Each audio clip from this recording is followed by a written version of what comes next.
کچھ لوگ ایسے ہیں جنہیں اللہ عقل دیتا ہے، عقل خالص خدا کا فضل ہے۔ آپ یقین کریں بہت سارے پڑھے لکھے لوگ بھی سیانے نہیں ہوتے، ڈگری ہوتی ہے شعور نہیں ہوتا۔ اللہ تعالیٰ کچھ لوگوں کو معاملہ فہمی دیتا ہے۔ کچھ ایسے میں نے لوگ دیکھے ہیں دیہاتوں میں جو بظاہر ان پڑھ ہوتے ہیں پر بڑے معاملہ فہم، بڑے پنچایت کے سمجھدار، بڑے اچھے طریقے سے لوگوں کو اب اللہ تعالیٰ نے عقل دے دی، شعور دے دیا، خدا کا فضل تھا نا۔ اللہ نے ان کو بولنے کی طاقت دے دی، اپنا ما فی ضمیر کہہ سکتے تھے، بات کرنے کی صلاحیت تھی۔ انہوں نے کیا کیا؟ انہوں نے دھوکہ دینے میں اپنی عقل کو استعمال کرنا شروع کر دیا، فراڈ کرنے شروع کر دی۔ انہوں نے کہانیاں سنانی شروع کر دی تو اماں کو بھی کہانی سنا گئے، ابا جی کو بھی کوئی کہانی سنا کے نکل گئے، حتیٰ کہ اپنے مرشد کو بھی کہانی سنا دی، کوئی نہ کوئی سٹوری سنا کے نکل گئے، استاد کو بھی کہانی۔ خدا اگر شعور دے تو اگر آپ اس سے منفی کام لے کے اتنا آگے جا سکتے ہیں تو آپ اپنی عقل کو مثبت جگہ پہ استعمال کریں تو خدا آپ کے شعور سے کام بھی بڑے بڑے لے لیتا ہے، پھر بڑے بڑے کام ہو جاتے ہیں، بڑا اللہ تعالیٰ نواز دیتا ہے۔ لیکن کبھی بھی اپنی صلاحیتوں کا منفی استعمال نہ کریں۔ اگر آپ یہ کہیں کہ ہم نے منفی استعمال ہی کرنا ہے اپنی ان ساری چیزوں کا، تو پھر یاد رکھنا کچھ لوگ دنیا میں آپ کو ایسے بھی ملیں گے، قد بھی بڑا اونچا ہے، رنگ بھی بڑا گورا ہے، چلنے میں انسان بڑا بھلا محسوس ہوتا ہے، لیکن آپ ذرا اس کا بازو اٹھا کے دیکھیں گے تو یہاں ایڈریس لکھا ہوا ہے کہ اس کا ذہنی توازن ٹھیک نہیں۔ اگر کسی کو ملے، کرتے پر ایڈریس لکھ دیا ہے، بازو پر لوگوں نے ایڈریس لکھ دیا ہے، اگر کسی کو ملے تو فلاں مقام پہ پہنچا دو۔ وہ ایک دفعہ خبر لگی کسی علاقے کی کہ ایک مقام پہ نا پڑھے لکھے اور مالدار نوجوان بڑی مہنگی گاڑی میں آئے اور ایک بوڑھے شخص کو زبردستی گاڑی میں ڈالنے لگے، اور وہ بوڑھا اتنا غریب تھا کہ فٹ پاتھ کنارے بیٹھ کے وہ خیرات مانگ رہا تھا۔ تو بہت سارے لوگ جمع ہو گئے، پولیس کو بھی بلا لیا گیا۔ جب آئے تو انہوں نے کہا تم اتنے مالدار ہو تو اس فقیر کو کہاں لے جانا چاہتے ہو؟ تو بچے رو پڑے، پہلے بتاتے نہیں تھے لوگوں کو، پھر وہ رو پڑے۔ انہوں نے کہا نہ ہمیں تنگ کرو، لے جانے دو۔ کا مسئلہ کیا؟ کہنے لگے یہ غیر نہیں ہمارے والد ہیں۔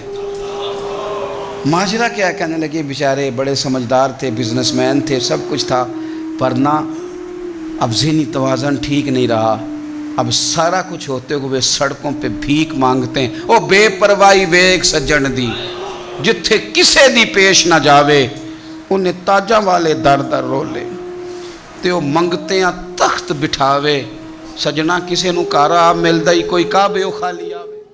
نبی پاک صلی اللہ تعالیٰ علیہ وسلم کے ساتھ جو امت کا رشتہ ہے وہ احساس کا رشتہ ہے۔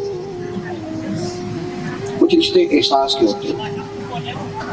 بڑا جوان عقل مند ذی شعور آدمی اپنے بیٹے کے منہ پہ 2 تھپڑ مار کے، اس نے بہت بڑی غلطی کی لیکن اس کے منہ پہ 2 تھپڑ مارے اور خود اس نے رونا شروع کر دیا۔ حضور علیہ السلام کے ساتھ جو ہمارا رشتہ ہے نا وہ احساس کا ہے، اور قرآن پاک نے اس کو بیان کیا ہے۔ فرمایا النبی اولیٰ بالمؤمنین من انفسہم، فرمایا یہ نبی مومنوں سے ان کی جانوں سے بھی زیادہ قریب ہے۔ ہر بات میں ہم کہتے ہیں میری جان نکل گئی، وہ میری جان پہ بن گئی، وہ میری جان پہ پڑ گئی۔ جان کتنی قریب ہے کوئی نہیں بتا سکتا، تو جو جان سے بھی زیادہ قریب ہے۔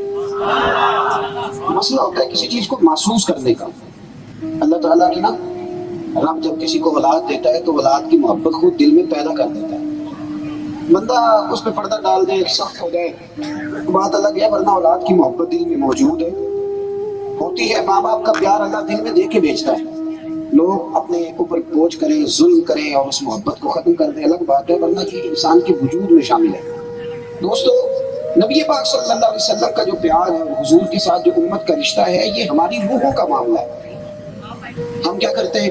ہم اس محبت کو غلط جگہ استعمال کرتے ہیں۔ کبھی دولت سے پیار کرنے لگ جاتے ہیں، کبھی شہرت سے پیار کرنے لگ جاتے ہیں، کبھی اپنے آپ سے پیار کرنے لگ جاتے ہیں۔ یہ بہت سارے لوگ ہیں بیچارے سارا دن آئینے کے سامنے کھڑے رہتے ہیں، اپنی فوٹو اپنے موبائل پہ لگا کے سارا دن دیکھتے ہیں، نفس پرستی کا شکار ہو جاتے ہیں، اپنی خوبیاں سارا دن بیان کرتے رہتے ہیں، اپنے منہ سے اپنی تعریفیں کرتے ہیں، اپنے آپ سے پیار کرتے ہیں۔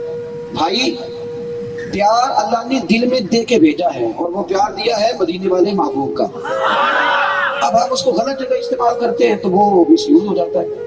اگر آپ اس کا صحیح استعمال کریں، ہمارا زمانہ ہے بحث کا، محبت کا نہیں۔ ناراض نہ ہونا میری بات پہ، لیکن یہ بحث کا زمانہ ہے. آپ جہاں بٹھا لیں 2-4 بندوں کو، ان سے کہیں کہ 5 گھنٹے بحث کرنی ہے، بتاؤ کون کون سا مولوی غلط ہے. آپ کرا لیں 5 گھنٹے بحث، پھر ان سے کہیں کہ جتنے پیر اس وقت ہے نا مارکیٹ میں، سب کی پگڑیوں کے پیٹ کھول لیں، معاذ اللہ آپ جو ہی کرنی ہے تو کرا لیں باتیں، آپ جتنی مرضی کرا لیں. اس کے بعد آپ کہیں سیاستدانوں کے پیچھے پڑ جاؤ تو کرا لو باتیں، لیکن انہیں 2 آدمیوں کے ہاتھوں میں آپ تسبیح دیں، ان سے کہیں زیادہ نہیں، صرف 500 بار درود شریف پڑھو، یا نیند آ جاتی ہے یا کام یاد آ جاتا ہے. اور میرے بھائی آپ بحث کرا لیں جتنی مرضی. کتنا زمانہ بیت گیا ہمیں سنتے ہوئے کہ ایک دفعہ درود شریف پڑھیں تو 10 رحمتیں نازل ہوتی ہیں.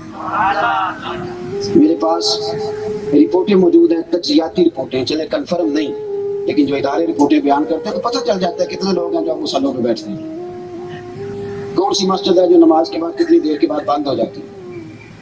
پہلے کبھی گھروں کے اندر سے تلاوت کی آوازیں آتی تھی.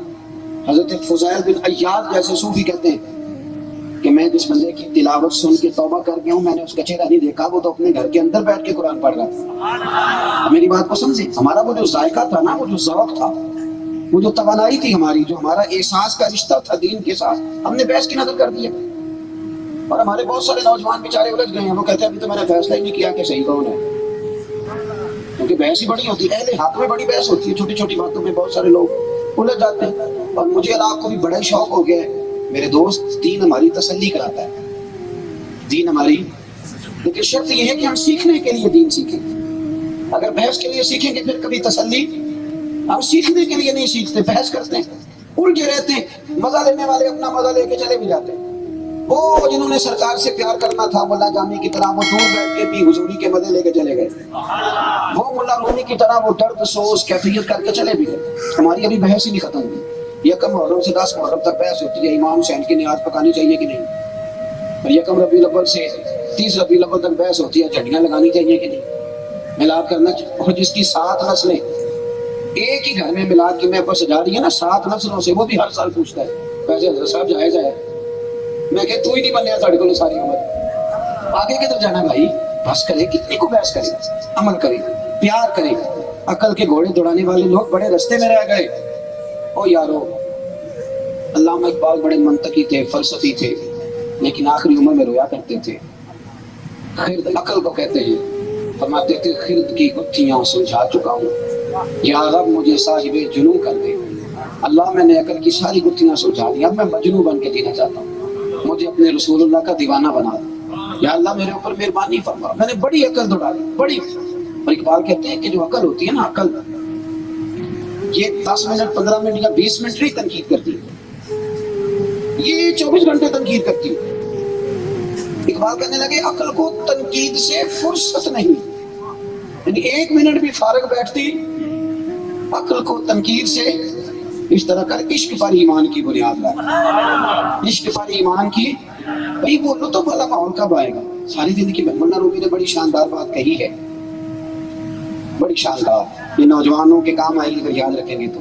عارف رومی فرمایا کرتے تھے اللہ تعالیٰ نے نا لوگوں کو عقل دی تھی استعمال کرنے کے لیے، اور لوگ ساری زندگی عقل کے ہاتھوں استعمال ہوتے رہے. اللہ نے عقل دی تھی اور ساری زندگی عقل کے ہاتھوں بحث ہوتی رہی، الجھے رہے. کمال ہو گئی. میرے دوستو،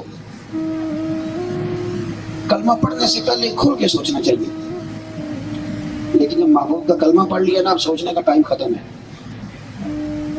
کلمہ پڑھنے والے سوچا نہیں کرتے، وہ حکم پر عمل کیا کرتے. وہ دلیل پوچھنا، وہ حکمت پوچھنا. ہمارے ہاں لوگ پوچھتے ہیں جی یہ سود کیوں حرام کیا جی شریعت نے؟ پوری دنیا سود پہ چل رہی ہے. ہمارے ایک سابق صدر صاحب نے ایک دفعہ کہہ دیا تھا علماء کو کوشش کرے کوئی گنجائش نکل آئے. تو کیوں جی، حکمت کیا ہے؟ ایک بات مجھے بتاؤ، غلاموں نے بھی کبھی حکمت پوچھی ہے؟ آپ نے غلام سے کہا کہ جا چینی لے 1000 روپے کی، وہ کہتا ہے سر جی سیانے پڑے 500 کی منگائیں. تو آپ اسے حکمت بتائیں گے پہلے کہ 1000 کی کیوں منگا لو؟ بتائیں نا جی، آپ حکمت بھی پوچھتے ہیں ہر بات کی، یہ کیوں ہے، یہ کیسے ہے.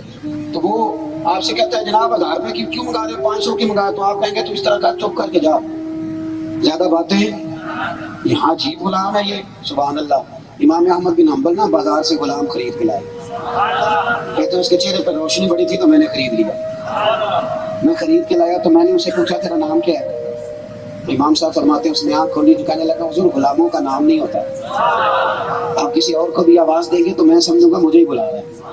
آپ فرمانے لگے اس کے پہلے جملے نے نا میرے وجود پہ کیفیت طاری کر دی۔ میں نے اسے دوسرا سوال کیا، میں نے کہا تو رہے گا کہاں، کمرے پسند کر لے؟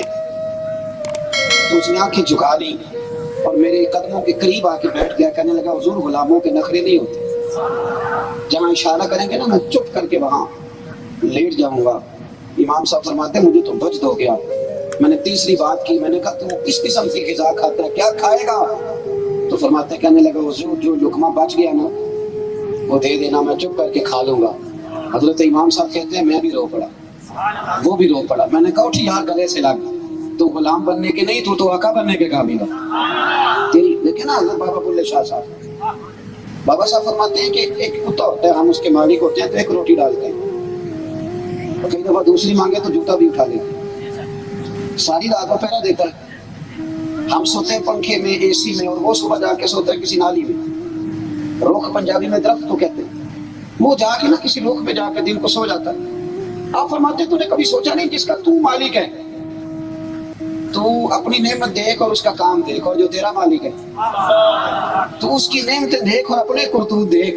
فرمانے لگے راتی جاگے تے شیخ صدا میں، راتی جاگ دے کتے تیتھوں کتے رکھا سکھا کھا، دنے جا رکھاں وچ ستے تیتھوں اتے، تے مالک دا در مول نہ چھٹ دے، پاویں مارو 100 جتے تے تیتھوں اتے، ایک مرغی دا قتل پچھانن پاویں مالک ہون ستے تیتھوں اتے۔ اٹھ بلیا چل یار منا لے نہیں تے بازی لے گئے نہیں کتے، اٹھ بلیا چل یار منا لے۔ ساری زندگی بحث میں گزرے گی۔ عراق اب کسی ملک کا نام نہیں، لیبیا اب کسی ملک کا نام نہیں، شام اب کسی ملک کا نام نہیں، یہ ملک نہیں رہے۔ کافر تھک گیا مسلمان کو مار مار کے، پر مسلمان ایک دوسرے کو مار مار کے نہیں تھکا، کافر تھک گیا۔ عراق میں جس گروہ کی جتنی اس کا قبضہ ہے اتنے حصے پہ وہ قابل ہے، جس علاقے میں جتنا کوئی پاورفل ہے اتنا وہ اس پہ، وہ باقاعدہ کوئی ملک نہیں۔ آپ عراق جائیں تو سامنے سے ایک شخص آتا ہے، شہزادہ لگتا ہے وہ آتے ہوئے، شہزادہ، لیکن جب وہ قریب آ کے ہاتھ پہ لا کے کہتا ہے نا میں نے کل کی روٹی نہیں کھائی، تو پھر کلیجہ منہ کو آتا ہے۔ یہ پتہ ہے عراق کون سا ملک ہے؟ یہ مولا علی شیر خدا کا ملک ہے، یہ امام علی مقام کا ملک ہے، اور کیا بتاؤں آپ کو یہ غوث پاک جیلانی کا وطن ہے، اور کوئی ملک نہیں۔ کیوں بھلا؟ وہ اس لیے کہ عمل کب کرنا ہے، ہم تو اس طرف آتے ہی نہیں، ہم تو ان کیفیات سے دور ہو گئے جو ہماری اصل کیفیات تھی۔ ہمارا تو سرور ہی نہیں اب، ہم ہمارا تو اس قوم سے تعلق ہے جسے ہم ابھی تک نماز کا اور داڑھی کا وعدہ لے رہے ہیں، ابھی تک۔ وہ جہاد کی بات اور وہ سوا عرب کافر کو مسلمان کرنے کی بات اور دنیا میں دین کا، وہ تو بڑی لمبی چوڑی باتیں ہیں نا، وہ پتہ نہیں ہم نے کب کرنی ہے۔ ابھی ہم جنازوں میں کھڑے ہو کے یہ اعلان کر رہے ہیں کہ میاں جنازہ کس کس کو آتا ہے۔ ہمارا تو اس قوم سے رشتہ ہے جو ابھی تک وضو نہیں سیکھ پائی، تو ہم نے تو اسے امام فخر الدین رازی کا فلسفہ سمجھانا تھا، ہم نے تو امام غزالی کا تصور سمجھانا تھا، ہم نے تو غوث اعظم رضی اللہ تعالیٰ عنہ کی تعلیمات رشد و ہدایت دینی تھی۔ جس قوم سے ابھی تک ہم یہ موٹا موٹا وعدہ نہیں پورا کرا سکے، میں کبھی کبھی نا دکھ آتا ہے کہ یار میں اپنی قوم کے بچوں سے داڑھی نہیں رکھا سکا، اور سکھوں کا ہر بچہ داڑھی رکھے ہوئے، وہ چھوٹے کو مانتے ہیں پر پگڑی داڑھی نہیں چھوڑتے۔ یہاں عجیب سی بات ہے، میرے بھائی جو غلام تھے انہوں نے بحث نہیں کی، انہوں نے غلامی کی۔ میں آپ کو بتاؤں ان کی عقل میں نہیں بھی نہ بات آئی، انہوں نے زیادہ سوال جواب نہیں کیے۔ کل 14 سوالات ہیں جو صحابہ نے نبی پاک سے پوچھے، ورنہ انہوں نے کبھی بحث، جو حضور نے کہہ دیا سب ٹھیک ہے، جو سرکار نے فرما دیا۔ صحابہ میدان عرفات میں تھے، 9 ذی الحج کو حج ہوتا ہے، حاجی 9 ذی الحج کو میدان عرفات میں زوال کے وقت سے لے کر مغرب تک عرفات میں رہتے، کل صحابہ وہاں تھے اور 1,44,000 کے قریب کم و بیش۔ نبی پاک نے ان سے پوچھا آج دن کیا ہے؟ توجہ ہے میری بات پر؟ تو حضور نے پوچھا بھی آج دن کون سا ہے؟ ایک نے بھی اٹھ کے نہیں کہا کہ میں جی بڑا پڑھا لکھا ہوں، میں بڑا عقل مند ہوں۔ حضور جی یہ ذی الحج کا مہینہ ہے، فرمایا کون سا دن ہے؟ تب اللہ و رسول عالم، اللہ جانے اللہ کا رسول جانے۔ نبی پاک نے فرمایا تاریخ کیا ہے؟ کہا اللہ جانے اللہ کا رسول جانے۔ تو حضور علیہ السلام نے فرمایا کہ مہینہ کون سا ہے؟ اللہ جانے اور اللہ کا۔